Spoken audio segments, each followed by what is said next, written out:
Hello everyone, आपका स्वागत है मीना मौर्य व्लॉग में। तो देखिए, आज शाम का मौसम कितना मस्त मस्त हो रहा था और आज बारिश भी हो रही थी। तो बारिश में कुछ अच्छा खाने का मन था, तो मम्मी आज बनाने जा रही हैं उड़द दाल के वड़े। तो देखते हैं मम्मी कैसे बनाती हैं। तो इसको बनाने के लिए मम्मी ने सबसे पहले लिया 250 ग्राम उड़द दाल, उसमें से छिलके निकाल दिए हैं। उसके बाद इसको मिक्सर ग्राइंडर में डालकर अच्छे से ग्राइंड कर लेंगे। यहाँ पे मिक्सर ग्राइंडर में हमने उड़द दाल डाल दी, इस पर हम लोग डाल देंगे फिर गार्लिक और 2 से 3 मिर्ची। उसके बाद जीरा डाल देंगे और हींग डाल देंगे।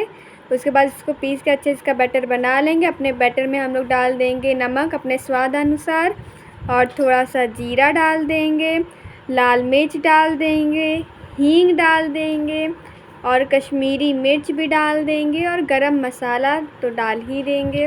इससे जो हमारा बैटर है वो उसका मसाला एकदम तैयार हो जाएगा। फिर हम लोग इन सारी चीज़ों को डालकर अच्छे से मिक्सअप कर लेंगे एक साथ।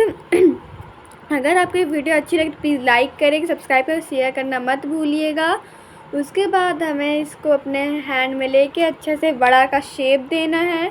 आपको जैसा शेप देना आप दे सकते हैं। इसके बाद हम लोग इसको कढ़ाई में डाल देंगे। उसके बाद हमने एक एक करके सारे वड़े बना लिए हैं और उसको कढ़ाई में डाल देते हैं। हम इनको थोड़ा गरम तेल में तड़पने देते हैं थोड़ी देर के लिए। उसके बाद हमें इसको बीच बीच में देखना है कि नीचे से पक गया है कि नहीं पका है। तो ये देखिए, एक वड़ा नीचे से पक चुका है। पीछे से कलर आपको जब गोल्डन ब्राउन में आ जाए तो आप इसको पलट दीजिएगा। यहाँ पे हमारे एक साइड गोल्डन ब्राउन हो जाए, हमने दूसरे साइड का भी पलट दिया है, वो भी अच्छे से पक जाए। बारिश के मौसम में गरम गरम वड़े खाने का मज़ा ही कुछ और होता है। हम इसको एक बार और देख लेते हैं ये पके हैं कि नहीं पके हैं। ये देखिए, कुछ वड़े पक चुके हैं और कुछ अभी और पकेंगे, तो इनको अभी पकने के लिए रख देते हैं। और यहाँ पे हमारे वड़े पक के तैयार हैं। जब इस कलर में आ जाए तभी आप अपने वड़े को बाहर निकाल लीजिएगा।